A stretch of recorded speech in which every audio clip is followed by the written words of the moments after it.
This point in the text, you all may be familiar with the story of Lazarus dying and Jesus resurrecting him.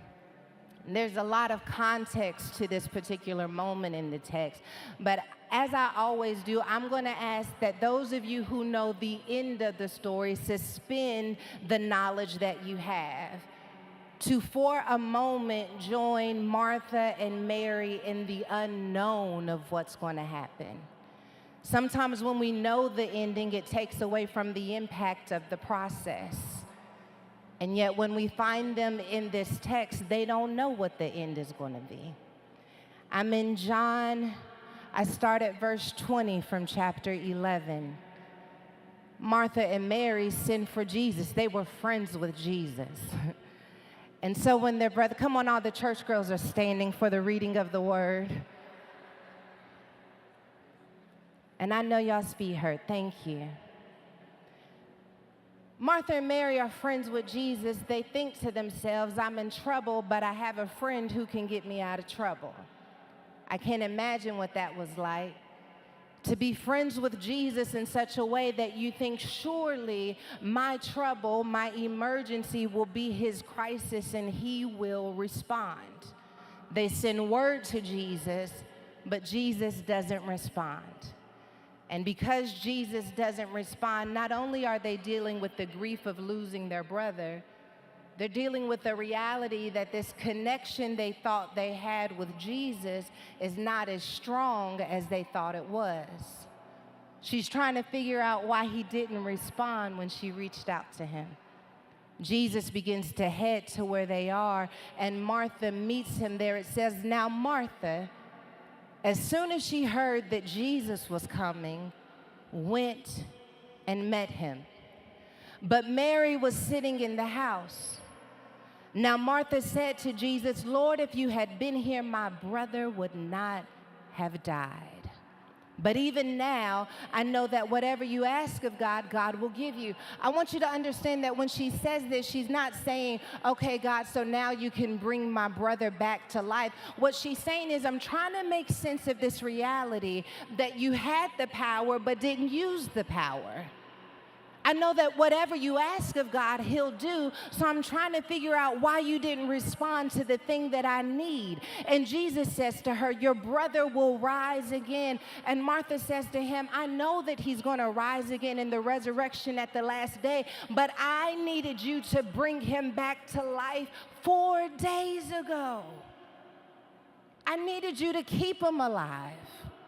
And Jesus says to her, I am the resurrection and the life. He who believes in me, though he may die, he shall live. And whoever lives and believes in me shall never die.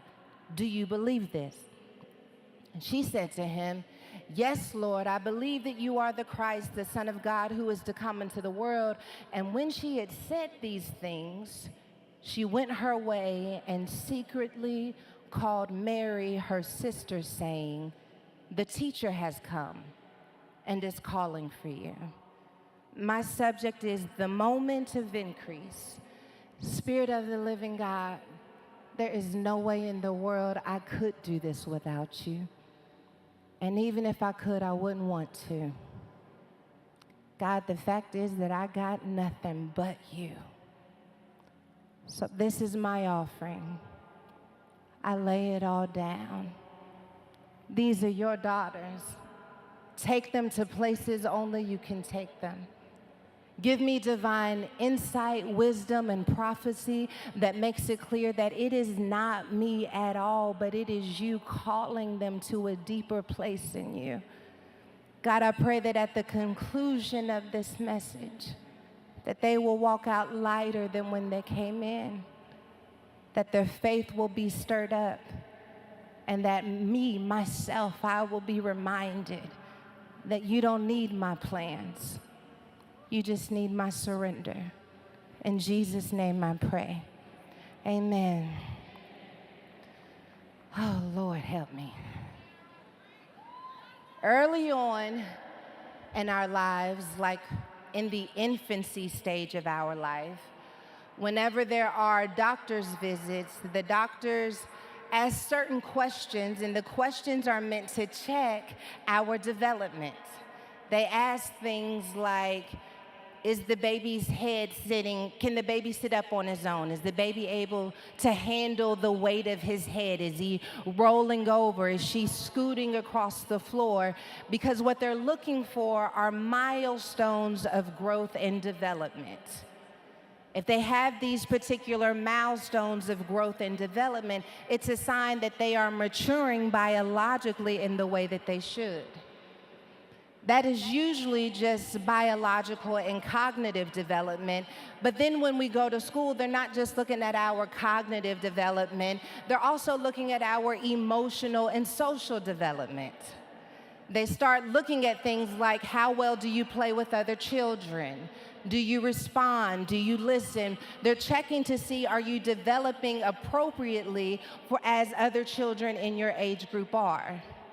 You're sitting next to someone, or maybe you know someone, and they talk all the time.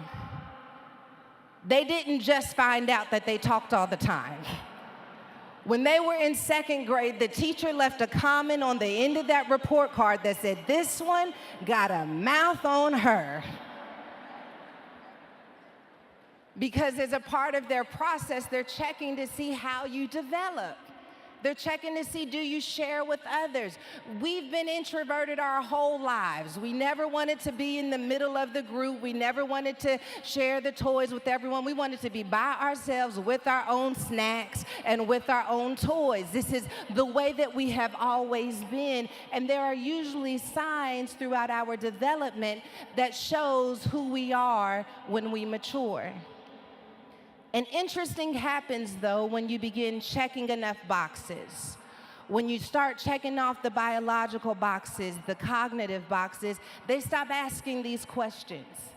I don't know if it's around 14, 15, 18, but eventually they stop asking, are you walking well on your own? Are you holding your head up anymore? Nobody cares if you're developing anymore. And that lasts for about 2 decades before the doctor starts asking a different set of questions. And some of these different set of questions are like, do you have any pain in your body that feels unfamiliar? Do you notice that your heart rate exerts when you're doing things that used to be easy? These too are signs of development. It's just development in a different direction. This level of development is trying to assess where you are on the decline, trying to determine whether or not you're moving in from a stage of stability into a stage of declining. Are you having any difficulty walking or moving around? This too is development. And developmental research shows us that development is not just progress. Oftentimes when we hear the word development, we think about growth, we think about expansion, we think about increase. But when researchers look at development, they define it in 3 different characterizations. And that is growth, stability, and decline. All of this is a part of the development process. I'm either developing and growing, I am developing into stability, or I've reached a stage in my life where I am developing into decline. What's interesting is that there is no announcement when you move from the growth stage to the stability stage. The doctor doesn't say, okay, I'm going to stop asking questions about how you're developing biologically or cognitively. They just stop talking at all. And then nobody says, okay, now you've reached a stage where I'm going to start asking you a different set of questions. There is no announcement when you move from one stage to the next. And that's why you often need someone to ask you questions, because they know what to look for even if you don't know what to look for. Because they understand what to look for, they ask you the kind of questions to help you understand where you are in the development process. When a doctor looks at a baby and says they're a little behind for their age, they're able to offer intervention so that they can move them into a space of development that is more appropriate. Sometimes you can be increasing and not even realize it until someone says to you, you're developing in an area, but you don't even see that development. I think about Mary when Jesus was at the wedding. When Jesus is at the wedding and they've run out of wine, she nudges him. She tells the servant, whatever he says, do. And Jesus says, woman, my time has not come, but he performs the miracle anyway because Mary knows something about his development that Jesus doesn't realize yet. Mary knows that in Luke 2, when we come to the end of Jesus being lost in Jerusalem at 12 years old, the scripture tells us that Jesus increased in wisdom and in stature and in favor with God and men. He was growing, but he also needed Mary to let him know that what you have gone through is now ready to be released into the world. I want you to know that you have developed enough to release what is on the inside of you. The stage has been set, and sometimes you do not know that you have increased until someone lets you know that you have developed enough to move into the next stage of your destiny. Sometimes you don't know it because you get so locked into the process that you settle into development forever. But there is a time where you move from growth into stability, and when you move from growth into stability, you may need someone to tell you that you've done enough reading, you've done enough listening. It's time for you to release what's on the inside of you. I'm telling you that you have increased enough to move into the next stage of your destiny. And the reason why we miss this is because increase is often disguised. Increase is often disguised. We don't always see it when we increase. We don't always feel it when we increase. Increase doesn't make an announcement. Sometimes you just look up and you're not who you used to be anymore because increase didn't let me know that I was changing. I was just being obedient. I was just following the voice of God. I really wasn't even looking for increase. I was looking for obedience. I really wasn't even looking for increase. I was looking to offer myself as a living sacrifice. I wasn't looking for increase. And that's why you need someone to let you know when you have increase, because if not, you will think that you are the same person you used to be. But sometimes you need someone to let you know that you're walking a little bit differently, you're talking a little bit differently, and they're trying to figure out what it is and you don't even know what it is. But I'm trying to let you know that you have increased, that you're not the person. I remember when some of you wouldn't have even been in this room on a Thursday night, going out of your way to be at a conference to hear about Jesus, but for some reason I just had to be in the room. Why did you have to be in the room? Because I was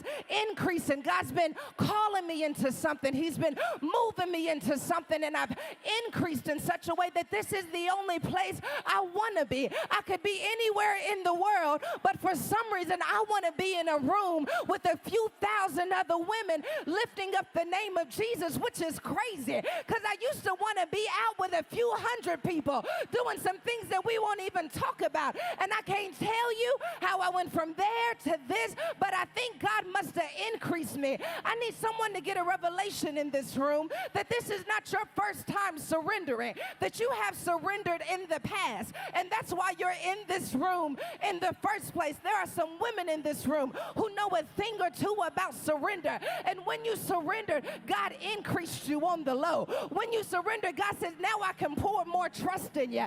Now I can pour more faith in you. Now I can give you more of my spirit. You're looking for financial increase. I'm trying to let you know that the increase that God has done on the inside of you is better than any dollar amount that you could ever receive outside of you. Baby, I'm stronger than I was before. Baby, I believe God in a way I never believed God before. That heartbreak was increase in disguise. That betrayal was increase in disguise. I didn't know it, but it pushed me closer to God. I didn't know it, but it made me start crying out in a way I would have never cried out before. Increase in disguise. increase in disguise. It only looks like a problem because you don't recognize that increase is in disguise. It only looks like they walked away from you because you don't realize that increase has come in a disguise. When the angel of the Lord comes to Mary, and the angel of the Lord says to Mary, "Blessed are you and highly favored are you amongst women," she gets afraid because she doesn't realize that this is increase in disguise. Sometimes God visits you, and what makes you afraid is actually increase in disguise.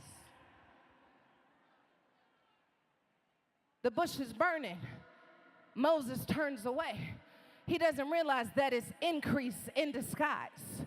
I don't know what you're up against right now, and it may look like it's actually up against you, but I want you to understand that it is actually developing you, that this is increase in disguise. I know you're tired, I know you're weary, but I want you to understand that every obstacle is an opportunity for increase. My money may go down, but my faith is going to go up. You don't get to just take everything from me.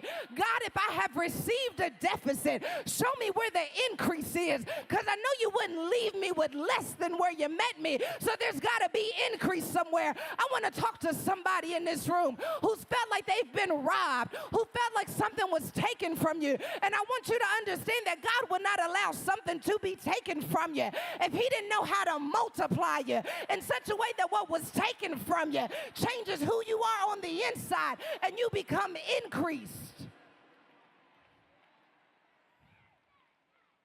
Increase in disguise. It's not betrayal, it's increase.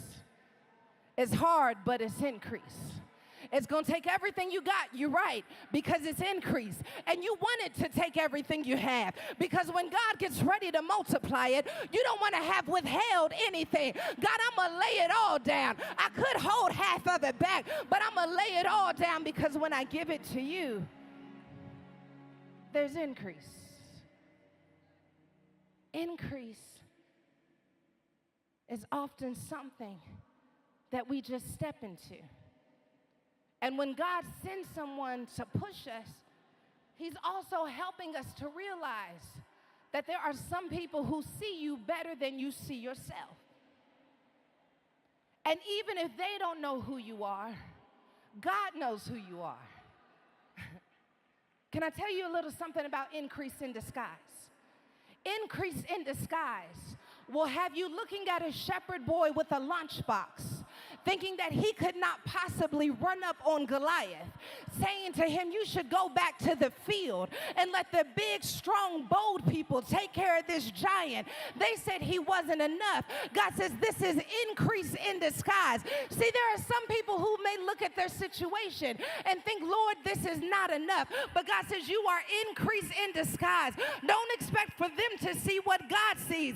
David had more courage on the inside of him than they had muscle on the outside of them. He was increased in disguise. That little boy had 2 fish and 5 loaves of bread. They said, Jesus, we don't have enough. Jesus said, that's more than enough. That's increase in disguise. I want you to start looking at what you have to work with and recognize that you may say it's not enough, but God says, I'll take whatever you have, because whatever you have is something that I can use. It's increase in disguise.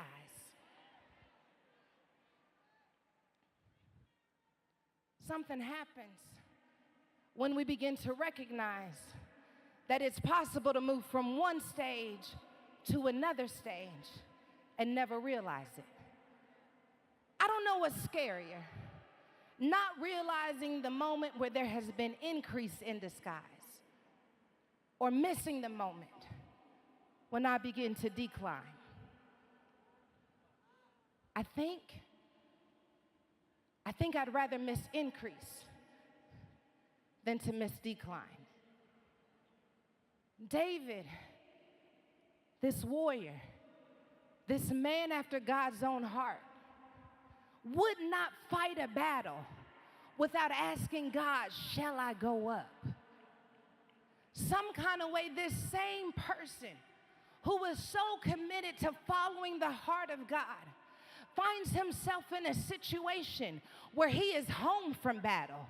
And when he's home from battle, he begins making choices that he should have never made. So much so that when the prophet Nathan comes to him and tells him a story about himself, he doesn't even recognize himself because he has been declining and doesn't even realize it. Sometimes we decline and we don't even realize it.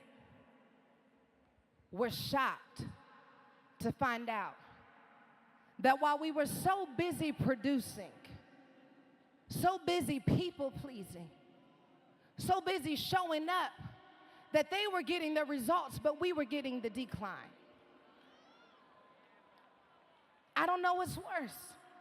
How does Jonah, the prophet, God's mouthpiece, find himself in a situation where he will not do what God told him to do? He declined and didn't even realize it. There are people in this room, and they don't even realize how much they have declined in their faith, how much they have declined in their hope, how much they have declined in their courage, because it happened so suddenly that we don't even know how we got there. I know in a room this size, it's not everyone's testimony, but I don't know about you. There have been some times where I looked at my life and I was so far off track that I couldn't even retrace my steps. Moments in my life where I was so far off track that I didn't even realize that I was walking by sight and no longer by faith. I had declined. So busy having my purpose, my vision, my talent come to life that I didn't realize that I had taken ownership of something that started with God. I started declining and didn't even realize it. It started off a blessing, now it feels like a curse. What happened? When did I start declining? When did I lose the honor for the thing that God gave me? When did I lose the honor for this opportunity? I started declining. Maybe I should have rested when somebody said that they would help me. Maybe I should have asked for help because now I'm in a situation where I'm declining. Maybe I should have talked to somebody because now I'm in a situation where I'm declining. Maybe I should have asked someone to give me some wisdom and some insight instead of being superwoman, because now I am declining and nobody knows it because I'm still producing. Nobody knows it because I'm still showing up. Nobody knows it because I'm still singing the songs. Nobody knows it because I came out of my way to go to Woman Evolve conference. They think I'm here because I'm such a good church girl. I'm here because I can sense I'm declining. I'm not as sharp as I used to be. I'm not as solid as I once was. I feel myself declining. I used to have power and authority, but I feel myself declining. I used to believe that no weapon formed against me will prosper, but some kind of way I'm declining. I used to believe that I could rebuke the devil and the devil would flee, but some kind of way I'm declining. And the more that I decline, the more quiet I become, because I don't want anybody to know that I'm declining. What happened to me? What happened to me? When I meet Martha in this text, Martha is declining, which is really interesting because most people would look at this text and say, well, she's lost her brother. Of course she's declining. But when I look at this text, I realize that we're not just looking at a woman who's grieving a person. We're looking at a woman who is grieving the loss of her plan. It's one thing to grieve a person. It's another thing to grieve a plan. Yeah, maybe I lost the person, but at least I didn't have a plan. But this Martha, she had a plan that should have saved her from being in this situation. She had access to Jesus. She thought to herself that though he is sick, I know someone who can fix him, and I got a plan. I'm going to send word to Jesus, and I'm going to make sure that this doesn't progress any further. Have you ever tried to intervene on your own situation and your plan did not work? Where you thought, I have a divine mandate from God, and I will not let anything happen on my watch. And you did all of the things you knew to do, but your plan still did not work. She's grieving her brother. She's grieving her plan. She's also grieving her faith. Oh, God, help me. She's grieving her brother. She's grieving her plan. And now she's also grieving her faith. Because loss is not just monolithic. When we grieve something, we're not just grieving what we lost. We're grieving what we believed. We're grieving what could have been. We're grieving what will never be again. Grief. Grief. That is the issue with surrender. I've been trying to figure out for the last few days, how do I make surrender easy? God, help me to understand how I can give them a hunger and an appetite for surrender. And God told me, Sarah, you want to lie to them and tell them that surrender is easy. Surrender is only easy when you're on the other side of it. But when it's time for you to lay it down, surrender is grief. When we find Jesus in the garden and we get those famous words, nevertheless, not my will, but your will be done. We act like that was the final part of what he said, but it's not. In Luke 22, verse 44, it says, and being in agony, he prayed more earnestly. Being in agony.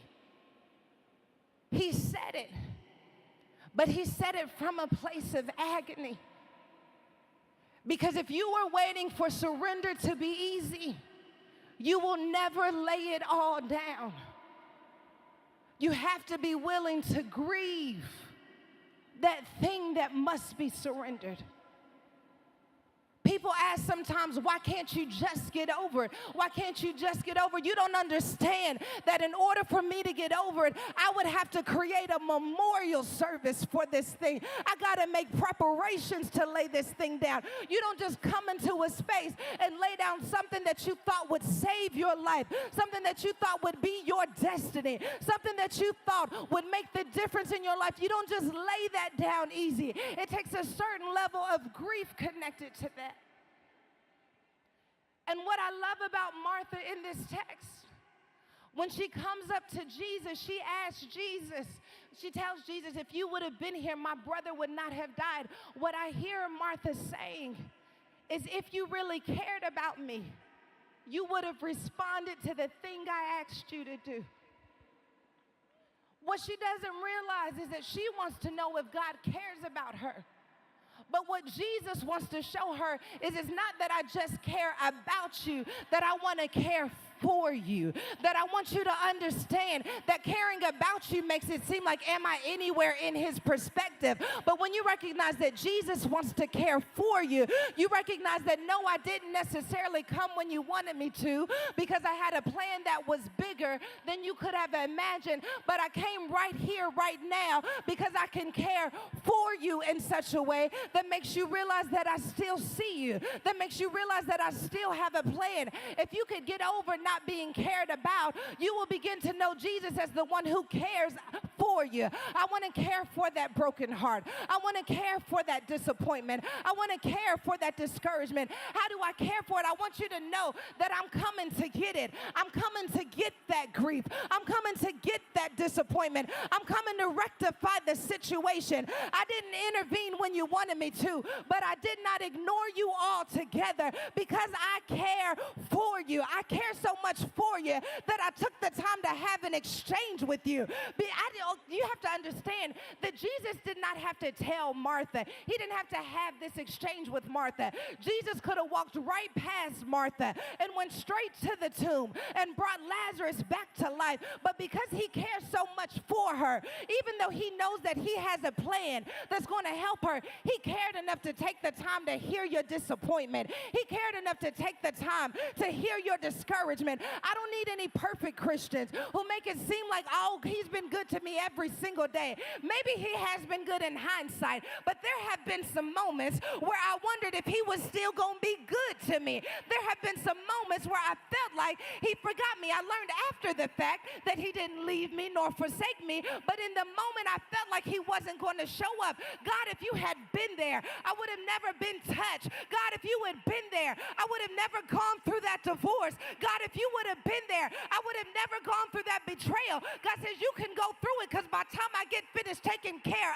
of you, you'll have no question about whether or not I cared about you. I know how to take care of that. God says I didn't want it to happen for you or to you, but I know what to do with it because I know how to care for you.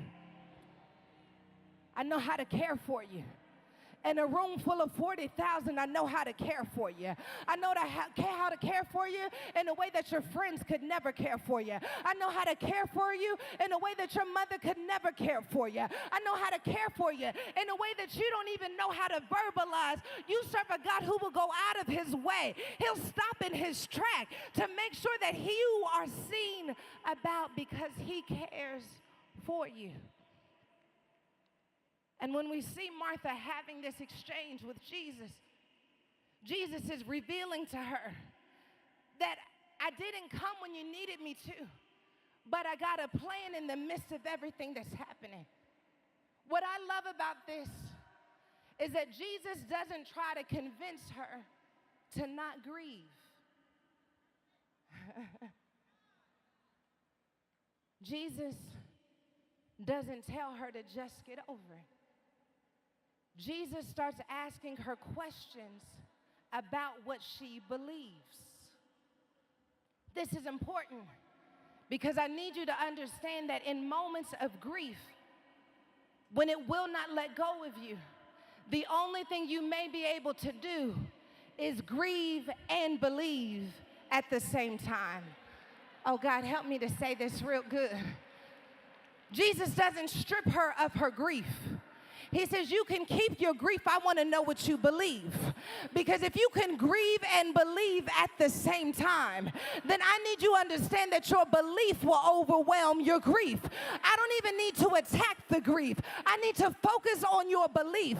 Can I tell you what God told me when I was looking at this text?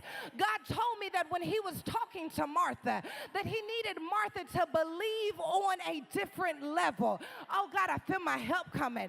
God needed Martha to believe something about God that she has never had to believe before. Oh, I feel like preaching. I feel like I'm about to turn the corner in this room. You have to understand that when he asks Martha, do you believe this?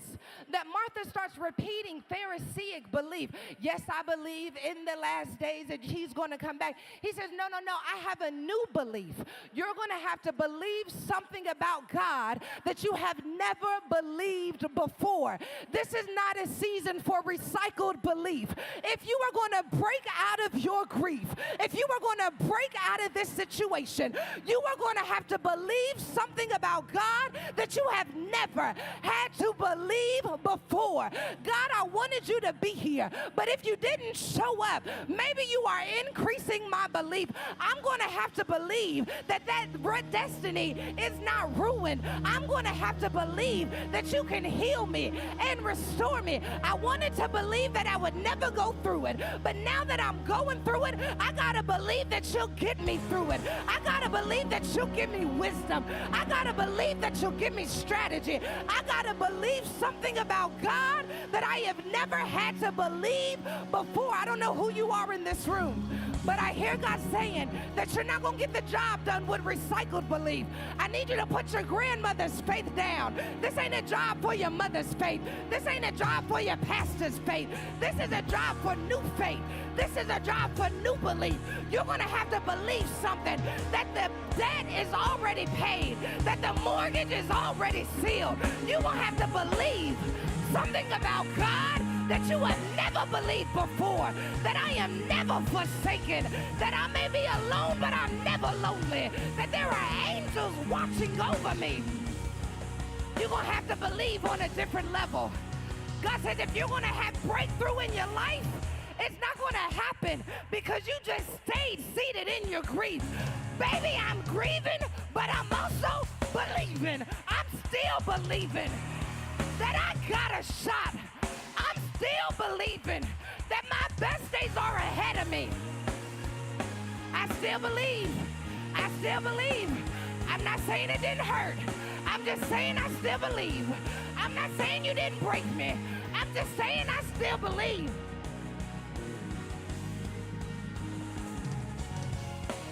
I'm believing something about God that I've never had to believe before. When you talk about breaking a generational curse, we're talking about believing something that no one in your family has ever believed before. But I hear God saying that you're the woman for the job, baby, because you are the only one who can believe on the level of what this takes. You're going to have to believe. That's why the recycled belief isn't working.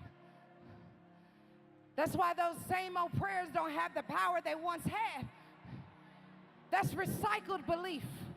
It worked for you back then, but you're going to have to surrender what you used to believe to lay hold of this new belief. There's a new belief. And I want you to ask God, what am I going to have to believe about you that I have never had to believe before? I'm moving from one stage to another stage. And nothing I've done in the past is working for where I am now.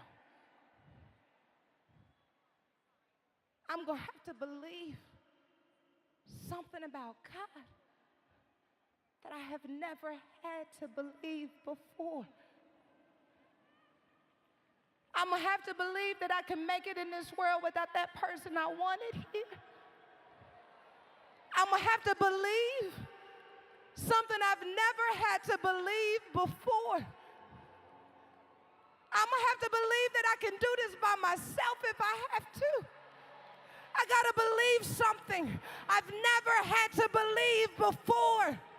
I got to believe I can walk into that room and I can take up space in that room. I'm going to have to believe something I've never had to believe before, that I can raise this child and break this curse. I got to believe something I've never had to believe before.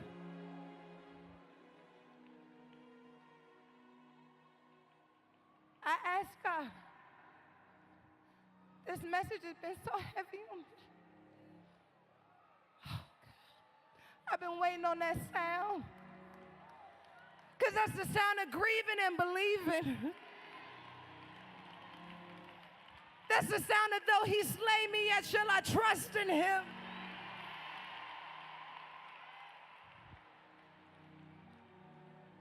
Oh. Hallelujah.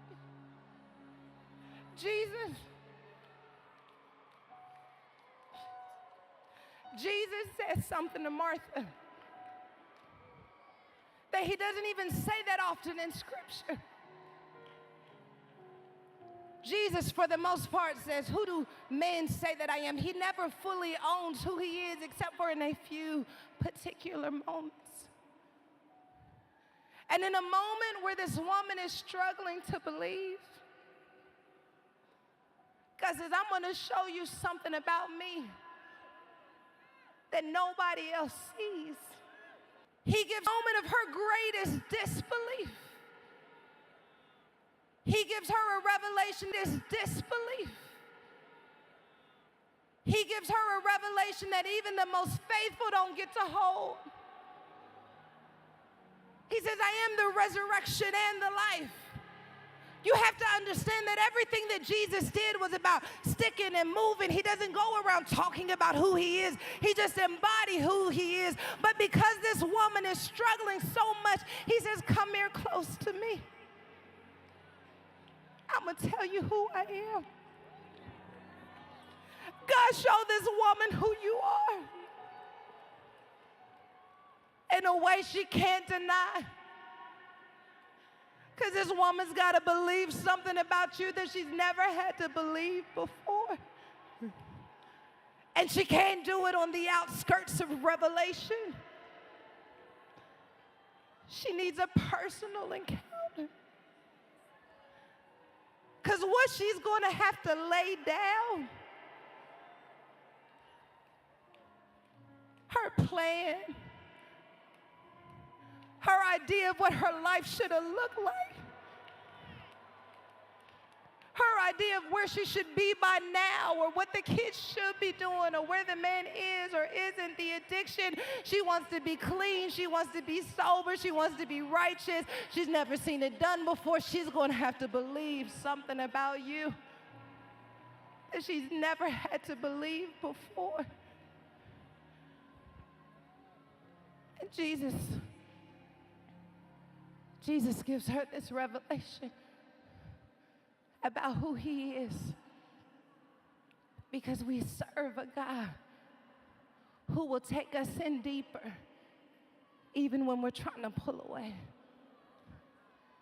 There was something about this text that stood out to me that helped me to understand that the first step of surrender is not laying it all down. It's grieving, then believing, then laying it all down. Can I tell you, I found it fascinating that when Martha has this moment with Jesus, that the text tells us that she says, yes, I believe it, but we can tell there's still a little dissonance in her belief. And it says she goes to tell Mary, her sister, that the teacher has called for you.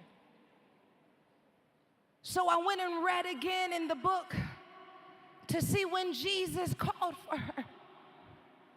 Jesus never said, go get Mary.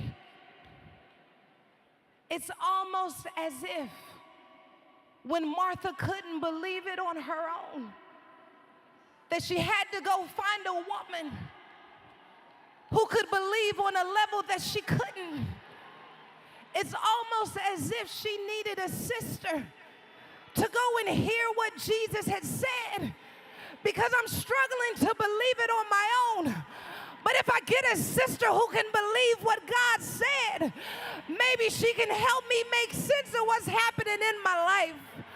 Woman Evolve, I want to let you know that you're in the right space and you sit next to the right woman, because what you cannot believe on your own, God says, I'm going to help you be in connection with another woman who can help you believe on a level that you don't know how to believe yet. When she went to go get Mary, she did not just go get any ordinary woman. I'm about to close. She went to go get a woman who knew how to pour out her oil and wash his feet with her hair. She went and got a woman who understood that I don't always understand his plans, but I trust who he is. I don't know if you are Martha or Mary, but I know that if you're in this room, you got to be one or the other. No woman should be untouched in this room, because we're about to believe God on a level we've never had to believe before. We're getting ready to decree miracles in this place. We're getting ready to declare breakthrough in this place. We're getting ready to destroy the works of the devil. We're getting ready to go to war with that woman's depression. We're going to war with that woman's suicidal thoughts. We're going to war with her loneliness. Why? Because your belief could be the thing that pushes her belief to the next level. You know something about God that woman is just learning. But baby, he sat her next to the right one. I know him to be a healer. I know him to be a way maker. I know him to go ahead of you and make your crooked path straight. I know him to create a business plan. I know him to help you raise your children. I know him to help you build a ministry. I know him. I know him to do it. I know him to heal you. I know him to break the curse off of your mind. I know him to set you free. I know him to deliver you. Woman, evolve. If there's another woman in this room who knows something about God that another woman needs to know, I dare you to release it in the atmosphere. Who do you say I am? What do you know about me? What do you believe about God? I believe that it's not over. I believe, I believe. I believe, I believe. I believe, I believe.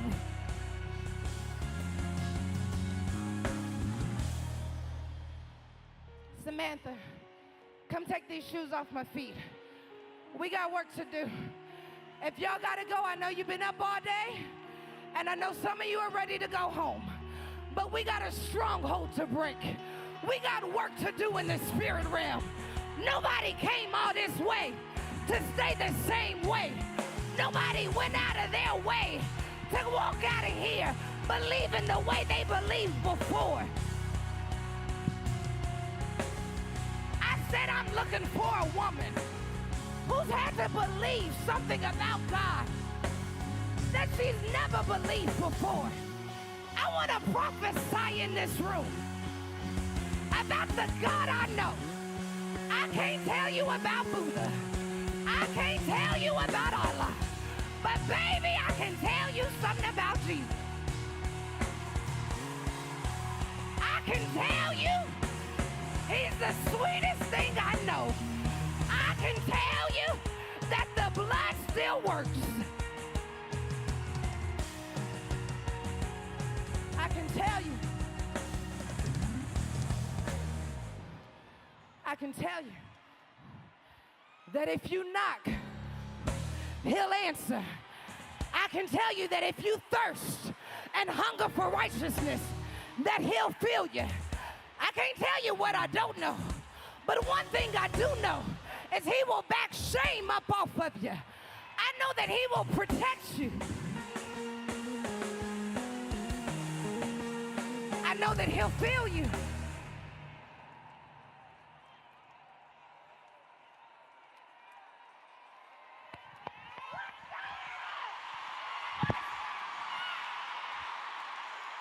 I can't tell you what I don't know. How y'all doing up there? Has he been good to you? Has he been better than good to you? They must be over here. Do you know something about God? Cancer, I rebuke you. Tumors, you gotta get out of here. Fibroids, I rebuke you. I seen them heal. I seen wombs pregnant. I seen the blind see. I seen the lame walk. Not in the Bible. I'm talking about in the year of our Lord, 2024, that he's still doing miracles.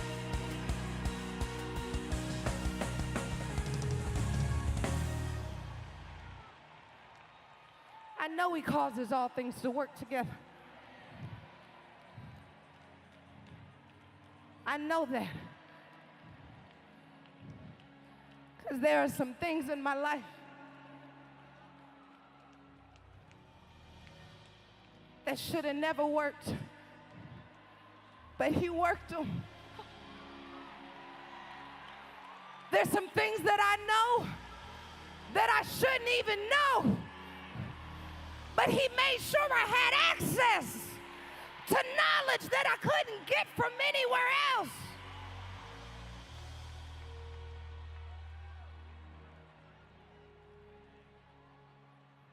It's not enough to have your plan.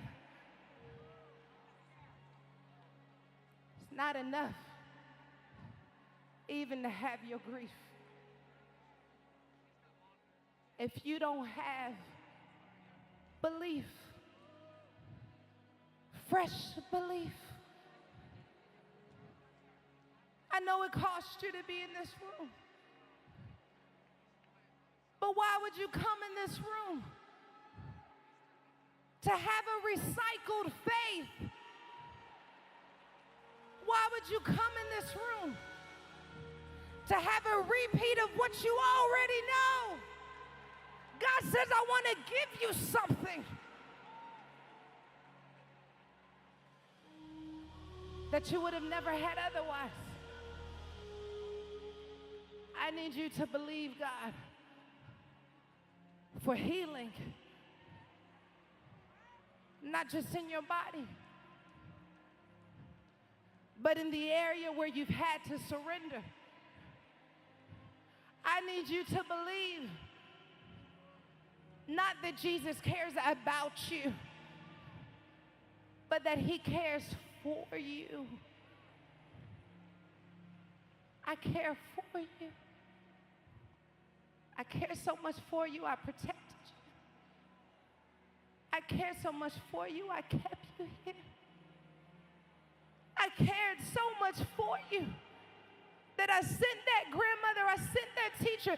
You keep giving me a list of all the things that make you feel like I didn't care about you, but you're missing the ways that I cared for you.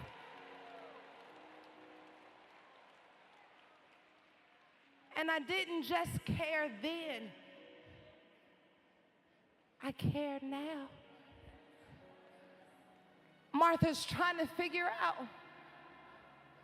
We were friends, and I know you cared then, but do you care now? Now, I want you to know that being in relationship with Jesus, it doesn't mean that he always responds in the way that we anticipate. And I'll be honest, that's frustrating, because I have an idea of what care looks like. And having to surrender your definition of what care looks like. God, if you really cared about me, my business would have succeeded. If you really cared about me, if you really cared, I care for you. But me caring for you doesn't always mean that you get the things that you want. But what it does mean is that what I give you in return is going to show you that I couldn't give you what you wanted when you wanted it, but what I had for you was worth the wait. I want to prophesy over somebody in this room that what God has for you is going to be worth the grief, that what God has for you is going to be worth every tear you have shed. It's going to be worth every heartbreak you've ever had. And my prayer for you is that you won't miss the moment of increase, because increase is often disguised. Sometimes it looks like heartbreak. Sometimes it looks like loss. But if we are only expecting response in one area, we may miss the increase that is available to us in other areas. And so my question to you is, what do you need to grieve? And what is it that you need to believe? Maybe I don't have to work twice as hard. Maybe I need to let that person go.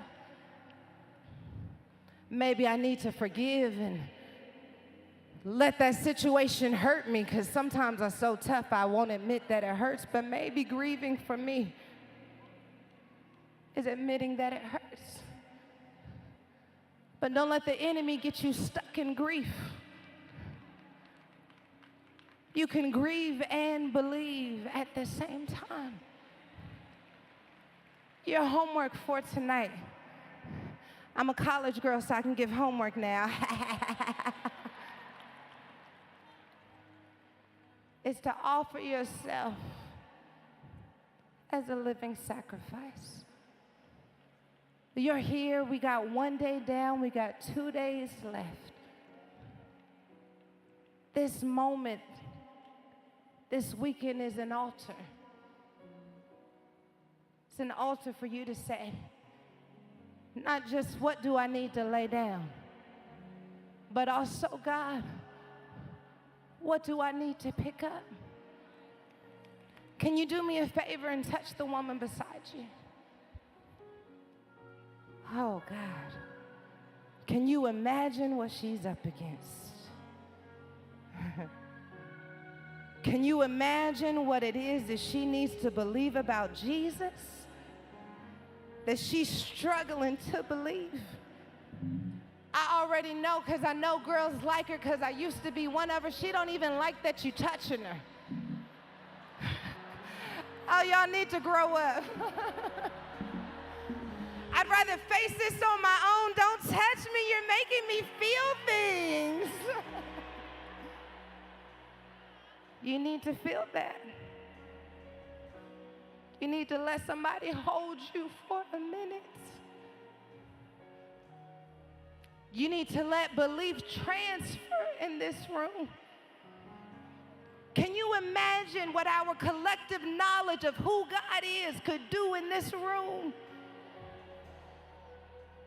There are literally people in this room where the doctor said that you don't have any more time. And here they are years down the road, still alive in this room. People in this room battling depression. People in this room